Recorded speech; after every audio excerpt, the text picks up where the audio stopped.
For our kids, learning breaks down in specific areas that makes it very difficult for them to write.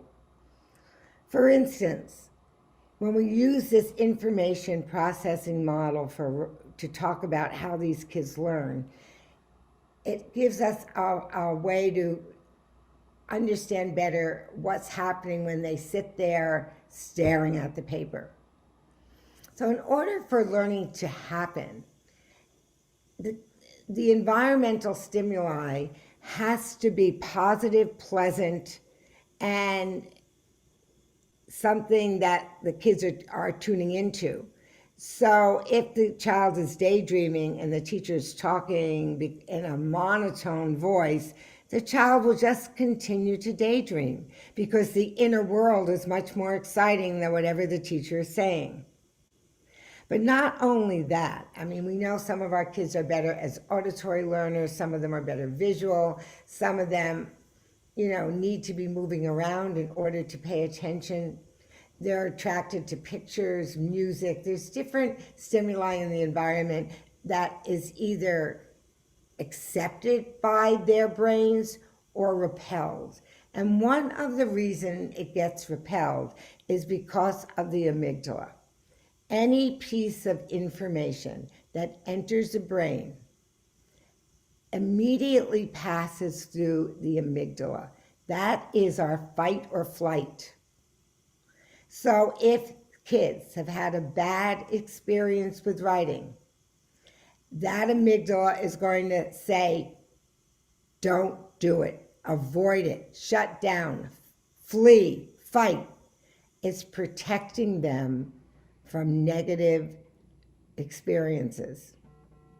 And so it might just be that they just go into that stress, automatic stress responses, fight, flight, freeze. Every writing experience that's negative will make the connection that between fear and negativity will get reinforced and reinforced and reinforced. So a history of not writing just means that writing is going to be more and more difficult to happen spontaneously and joyously if we don't do some intervention. Once the information gets into the brain, it does it through the working memory, which is very short, very quick, and that working memory takes the information and sends it off to long-term memory. And many of our children who are 2E have difficulty with working memory.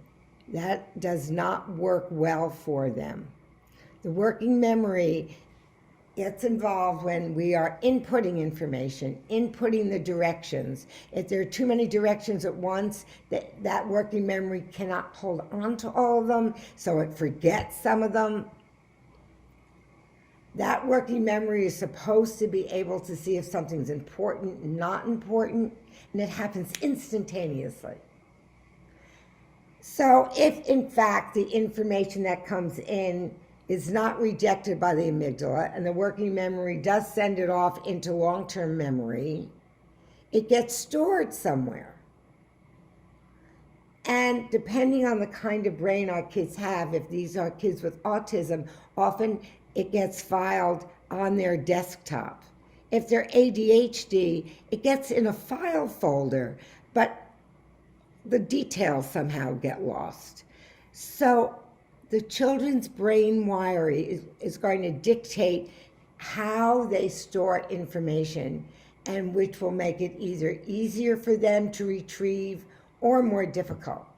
Because when we ask them to write about how they spent their summer, they need to figure out, where is all the information about the summer? What are all the things I did? And some of them will remember it in pictures. Some of it will say, I'd rather not remember it all and have repressed it. Some of them remember that they did so much and it was so much fun going to that theater camp. And the memories just come flooding back at such rapid pace that the working memory cannot handle it, cannot take that and and organize it so the child can get it out in some sort of linear fashion.